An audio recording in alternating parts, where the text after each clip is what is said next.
दोस्तों बहुत साल पहले जापान में एक नाबुनागा नाम का एक विश्व प्रसिद्ध योद्धा एक वॉरियर होके गया।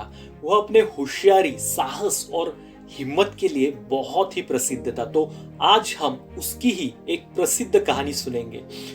दोस्तों उस वक्त जापान बहुत ही बड़े युद्ध के प्रसंग में फंसा हुआ था। चारों तरफ से उनकी सिर्फ और सिर्फ हार हो रही थी। उनको मालूम नहीं था कि ऐसे सिचुएशन में एग्जैक्टली क्या करें, कैसे इस परिस्थिति से बाहर आए। और अगर अगले 4-5 दिन तक ऐसे ही युद्ध चलते रहता तो जापान पूरी तरह से खत्म हो जाता। दिन पर दिन जापान की हालत बहुत ही खराब हो रही थी। उतने में ही जापानी आर्मी को और एक बुरी खबर आती है कि उत्तर की तरफ से बहुत ही बड़ी संख्या में और एक बार शत्रु की बड़ी फौज उनकी तरफ आ रही है। अभी जापान का तो पूरा नामो निशान मिटना लगभग तय था, क्योंकि उनके पास अब बहुत ही कम फौज बची थी और इतने बड़े शत्रु का कैसे मुकाबला करे, यही सोच में वे थे। उन बचे हुए थोड़े से जापानी फौज का तब लीडर यानी कि सेनापति था नाबुनागा। वह बहुत ही साहसी और पराक्रमी था, लेकिन वह उससे भी ज्यादा होशियार था, चालाक था। उसने पहचान लिया कि उसकी जापानी फौज शत्रु आने से ही पहले अपने दिल और दिमाग में पूरी तरह से हार चुकी है। तो उनका हौसला बढ़ाना, उन सभी सिपाहियों का आत्मविश्वास बढ़ाना बहुत ही जरूरी था। तो वो एक काम करता है, अपने उन बचे हुए फौज के साथ उनके एक मंदिर में जाता है। मंदिर में अंदर जाने से पहले वो अपने फौज से कहता है कि मंदिर में भगवान की पूजा करने के बाद मैं बाहर आऊंगा। बाहर आने के बाद मेरे पास एक कॉइन है, एक सिक्का है, उसको मैं हवा में उड़ाऊंगा। सिक्का जमीन पर गिरने के बाद अगर हेड यानी कि छाप आता है तो हम ये युद्ध जीतेंगे, और अगर टेल यानी कि काट आता है तो हम ये युद्ध हारेंगे। और यह हमारी भगवान ने लिखी हुई किस्मत होगी। अब तो उसके मन में ही जो होगा वही ये सिक्का हमें बताएगा, वही हमारा अंतिम भाग्य होगा। नाबुनागा के उस विचार से सब जन एग्री होते हैं, सहमत होते हैं। तो फिर वो मंदिर में जाता है और 2-4 मिनट के बाद बाहर आता है। बाहर आने के बाद वो अपने जेब से वो सिक्का निकालता है और उसे हवा में उड़ाता है। तो सभी की सांसें रुक जाती है और नजरें उस कॉइन पे, सिक्के पे लग जाती है। जैसे ही वो सिक्का जमीन पर गिरता है तो सिक्के ने उनके बाजू में दिया हुआ निर्णय देखकर, यानी कि सिक्के की छाप की बाजू देखकर वो सभी सिपाही एक ही बार में जल्लोष करते हैं, क्योंकि उनके भगवान ने उन्हें जीतने का कौल दिया था, निर्णय दिया था।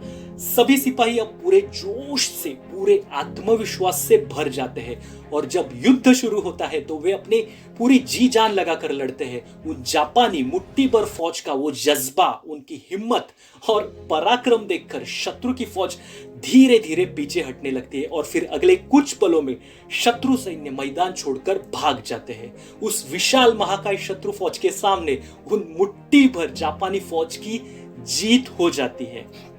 अपनी जीत का वो सभी उत्सव मनाने लगते हैं। सभी लोग बहुत खुश हो जाते हैं। सभी सिपाही अपने सेनापति का, नाबुनागा का अभिनंदन करने जाते हैं। तो उसी दरमियान एक सिपाही कहता है कि अपने इस सेनापति के साथ साथ हमें अपने भगवान का भी मंदिर में जाकर अभिनंदन करना चाहिए, क्योंकि उसने हमें सिक्के में छाप दिखाकर हमारा भाग्य, हमारी जीत युद्ध से पहले ही हमें बता दी थी। अपने उस सिपाही के वाक्य को सुनकर नाबुनागा हंसने लगता है और वो उन्हें अपने जेब से वो कॉइन, वो सिक्का निकालकर सबको दोनों तरफ से दिखाता है। तो वे सब उस सिक्के को देखकर हैरान हो जाते हैं, क्योंकि वह सिक्का दोनों तरफ से एक ही जैसा था। उस सिक्के में दोनों बाजू में केवल छाप था, उस सिक्के में काट था ही नहीं। वह सिक्का दिखाने के बाद सेनापति बोलता है कि असल में अपने भगवान ने कुछ नहीं किया, जो कुछ भी किया है वो आप सभी ने किया है। इस जीत के असली हकदार आप सभी हो। हमें जीतने के लिए जो हिम्मत और बहादुरी चाहिए थी वो आप सभी में पहले से ही आपके अंदर मौजूद थी। मैंने तो बस उसे एक अलग तरीके से उसे बाहर निकाला था, जिसके कारण हम संख्या में कम होने पर भी इतने बड़े शत्रु के सामने आसानी से जीत गए। दोस्तों इस कहानी से हम यही सीख सकते हैं कि अगर हम चाहे तो कितनी भी खराब परिस्थिति क्यों न हो, हम उस परिस्थिति से बाहर निकल सकते हैं। बस हमें अपने आप पर, खुद के ऊपर भरोसा रखना होगा, क्योंकि सब कुछ हमारे अपने सोच के ऊपर निर्भर करता है, अपनी मनस्थिति के ऊपर निर्भर करता है। इसीलिए किसी भी हालात में हमारी सकारात्मक मनस्थिति होना बहुत ही जरूरी है। अगर हमारी मनस्थिति ठीक हो तो हमारी परिस्थिति ऑटोमेटिक ठीक हो सकती है। Anyway, at the end, thank you very much for listening to me.